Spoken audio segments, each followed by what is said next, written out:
دوستو یہ دعا بہت پیاری ہے، اسے سکون سے سنیں اور زبان سے آمین کہیں اور اسے دوسروں تک پہنچائیں۔ ہو سکتا ہے کہ دوسرے لوگوں کی آمین سے اپنی دعا قبول ہو جائے۔ آمین۔ اے اللہ رب العزت، اے ساری کائنات کے شہنشاہ، اے ساری مخلوق کے پالنے والے، اے زندگی موت کا فیصلہ کرنے والے، اے آسمانوں اور زمینوں کے مالک، اے پہاڑوں اور سمندروں کے مالک، اے انسانوں اور جناتوں کے معبود، اے عرش اعظم کے مالک، اے فرشتوں کے معبود، اے عزت اور ذلت کے مالک، اے بیماروں کو شفا دینے والے، اے بادشاہوں کے بادشاہ، اے اللہ ہم تیرے گناہ گار بندے ہیں، تیرے خطا کار بندے ہیں، ہمارے گناہوں کو معاف فرما، ہماری خطاؤں کو معاف فرما۔ اے اللہ ہم اپنے اگلے پچھلے صغیرہ کبیرہ سبھی گناہوں، خطاؤں اور نافرمانیوں کی معافی مانگتے ہیں۔ اے اللہ رب العزت، ہم اپنے گناہوں سے توبہ کرتے ہیں، ہماری توبہ قبول فرما۔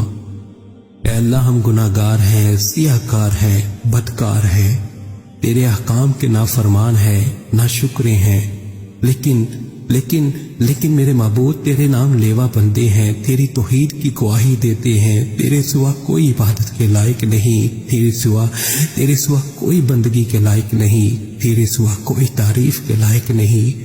ہمارے معبود ہمارے گناہ تیری رحمت سے بڑے نہیں ہیں، تو اپنی رحمت سے ہمارے گناہ معاف کر دے، معاف کر دے، معاف کر دے۔ اے اللہ پاک ہمیں گمراہی کے راستے سے ہٹا کر صراط المستقیم کے راستے پہ چلنے والا بنا دے۔ اے اللہ ایسی نماز پڑھنے کی توفیق عطا کر جس نماز پہ تو راضی ہو جائے، زندگی میں ایسے نیک اعمال کرنے کی توفیق عطا کر جن اعمالوں سے تو راضی ہو جائے۔ ہمیں ایسی زندگی گزارنے کی توفیق عطا کر جس زندگی سے تو راضی ہو جائے۔ ایمان پہ زندہ رکھ اور ایمان پہ ہی موت عطا کر۔